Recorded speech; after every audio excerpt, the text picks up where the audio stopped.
Hello everyone. आज का हमारा टॉपिक है अमेरिका में स्वतंत्रता संग्राम के कारण।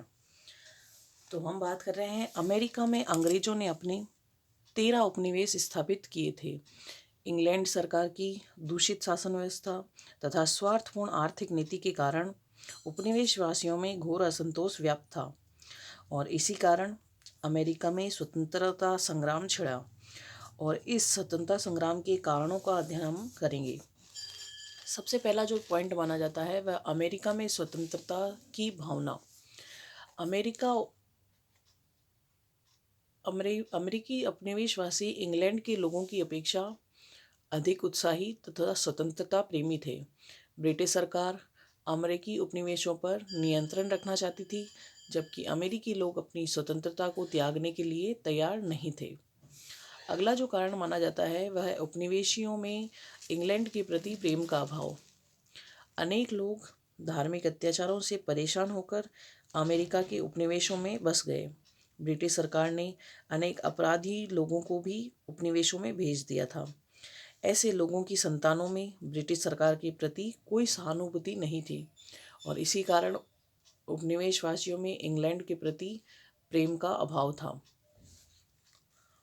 और जिसके परिणाम स्वरूप आगे चलकर इन लोगों ने अपनी स्वतंत्रता के लिए आंदोलन छेड़ दिया।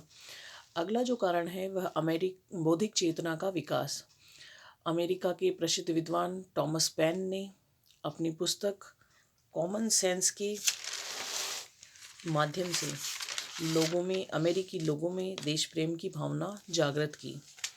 और इसके अलावा सैमुअल एडम्स नामक व्यक्ति ने भी अमेरिकी लोगों में क्रांति की भावना को प्रबल बनाया तथा देशवासियों को स्वतंत्रता संग्राम के लिए लड़ने की प्रेरणा दी।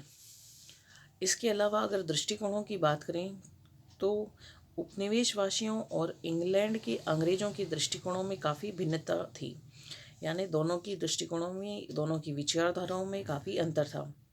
उपनिवेशों के अधिकांश निवासी प्यूरिटन थे, जबकि इंग्लैंड के लोग इंग्लैंड के चर्च के अनुयायी थे।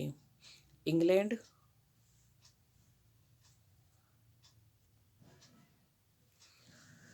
चर्च के अनुयायी थे। इंग्लैंड के समाज में धनी कुलीन लोगों की प्रधानता थी, जबकि उपनिवेशों में समानता की भावना प्रबल थी। और इसके बाद हम बात करें उपनिवेशों की जो शासन व्यवस्था थी वह दोषपूर्ण शासन व्यवस्था थी। उपनिवेशों का शासन कार्य गवर्नरों तथा उच्च अधिकारियों के हाथों में था। ये सभी ब्रिटिश सरकार द्वारा मनोनीत किए जाते थे। उपनिवेशों के सभी उच्च पदों पर अंग्रेज ही नियुक्त किए जाते थे।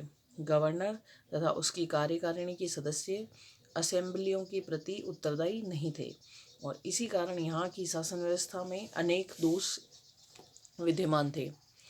और इसके बाद बात करें सप्तवर्षीय युद्ध, जो कि इंग्लैंड और फ्रांस के बीच चल रहा था 1756 से लेके 1763 ईस्वी तक।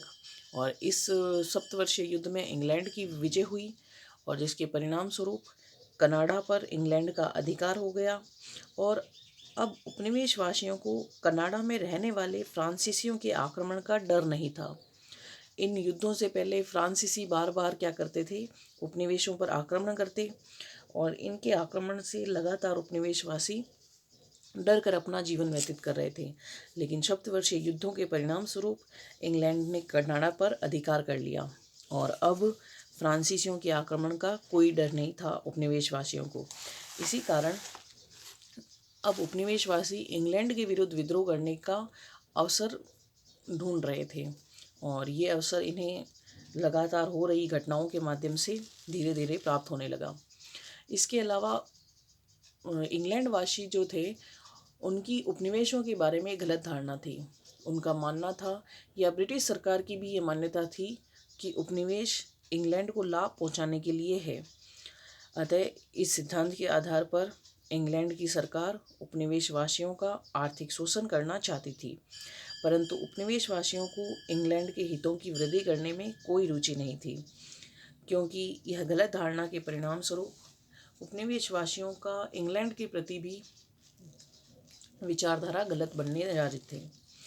इसके अलावा इंग्लैंड की जो सरकार थी या जो ब्रिटिश के प्रधानमंत्री थे, ब्रिटेन के प्रधानमंत्री, उन्होंने उपनिवेशों के प्रति कठोर नीति अपनाई थी और कठोर नीति के परिणाम स्वरूप उन्होंने कई अधिनियम पारित किए, जिन अधिनियमों के परिणाम स्वरूप अमेरिका में स्वतंत्रता आंदोलन की घटनाएं होने लगी। इंग्लैंड की सरकार ने ऐसे 9 संचालन कानून पारित किए जिनके अनुसार उपनिवेशों में व्यापार कार्य केवल 9 संचालन कानूनों के तहत उपनिवेशों में व्यापार कार्य केवल इंग्लैंड, आयरलैंड तथा उपनिवेशों के जहाज़ों के माध्यम से ही हो सकता था।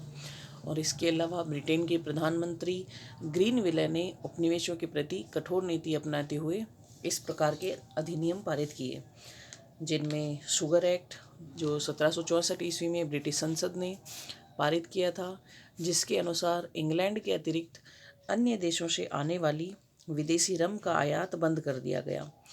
इस अधिनियम से उपनिवेशवासियों के आर्थिक हितों को पर्याप्त हानि हुई। करेंसी एक्ट, जो कि 1764 ईस्वी में ब्रिटिश संसद ने पारित किया था, जिसके अनुसार उपनिवेशों को पत्र मुद्रा चलाने के अधिकार से वंचित कर दिया गया और इस अधिनियम से उपनिवेशवासियों का आर्थिक संकट बढ़ गया क्योंकि उनके पास नगद रुपयों की कमी हो गई थी। और स्टाम्प एक्ट की बात करें, 1765 ईस्वी में ग्रीनविले की सरकार ने स्टाम्प एक्ट पास करवाया, जिसके अनुसार समाचार पत्रों, पुस्तिकाओं, करारनामों, लाइसेंसों आदि पर रसीदी टिकट लगाना आवश्यक हो गया। इससे उपनिवेशवासियों में घोर असंतोष उत्पन्न हुआ। उन्होंने नारा बुलंद किया अपना, बिना प्रतिनिधित्व के कर नहीं। और जो क्वार्टरिंग अधिनियम था, इस एक्ट के अनुसार अमेरिका में इंग्लैंड की सेनाओं के रख रखाव के खर्चे का कुछ भाग उपनिवेशवासियों को वहन करना था और जिनके परिणाम स्वरूप उपनिवेशवासियों ने अपनी स्वतंत्रता के लिए आंदोलन छेड़ा था। रॉकीगम की घोषणा की बात करें तो 1766 ईस्वी में रॉकीगम की सरकार ने स्टाम्प एक्ट तो रद्द कर दिया, परंतु एक अन्य एक्ट, डिक्लेरेटरी एक्ट पारित किया, जिसमें यह घोषित किया गया था कि इंग्लैंड की सरकार को उपनिवेशों पर कर लगाने का पूरा अधिकार है। और इंग्लैंड की सरकार ने उपनिवेशों पर मनचाहे कर लगाए, उनसे मनचाहा टैक्स वसूला, जिसके कारण उपनिवेशवासियों में असंतोष उत्पन्न हुआ।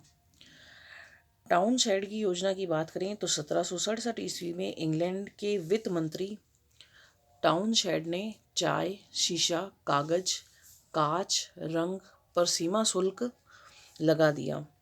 इन सभी वस्तुओं का आयात इंग्लैंड से करता था, अमेरिका में ये इनका आयात होता था और उपनिवेशवासियों ने इन करों का घोर विरोध किया और जिसके परिणाम स्वरूप 5 मार्च 1770 ईस्वी को बोस्टन के निवासियों द्वारा ब्रिटिश सैनिकों के बीच झगड़ा हो गया, जिसमें 5 उपनिवेशवासी मारे गए और इसे बोस्टन हत्याकांड कहा जाता है।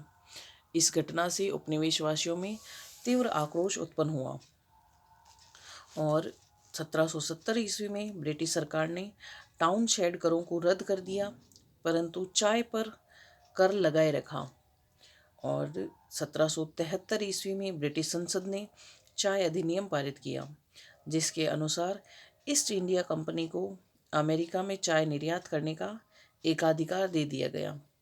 इस अधिनियम का भी विरोध किया गया और उपनिवेशवासियों ने 26 दिसंबर 1773 ईस्वी को कुछ व्यक्ति बोस्टन बंदरगाह पर अंग्रेजी कंपनी के जहाज़ों पर चढ़ गए तथा उन्होंने चाय की 340 पेटियों को समुद्र में फेंक दिया और इसी घटना को बोस्टन टी पार्टी के नाम से जाना जाता है। और यही घटना अमेरिकी स्वतंत्रता संग्राम का तत्कालीन कारण माना जाता है। इसी घटना के साथ अमेरिका में स्वतंत्रता संग्राम शुरू हुआ, या कह सकते हैं कि आंदोलन की शुरुआत हुई। इसके अलावा प्रथम व द्वितीय महाद्वीपीय कांग्रेस अधिनियम, जो कि फिलाडेल्फिया में आयोजित किए जा रहे थे, 5 सितंबर 1774 ईस्वी को फिलाडेल्फिया में सभी उपनिवेशों के प्रतिनिधित्व का अधिवेशन शुरू हुआ।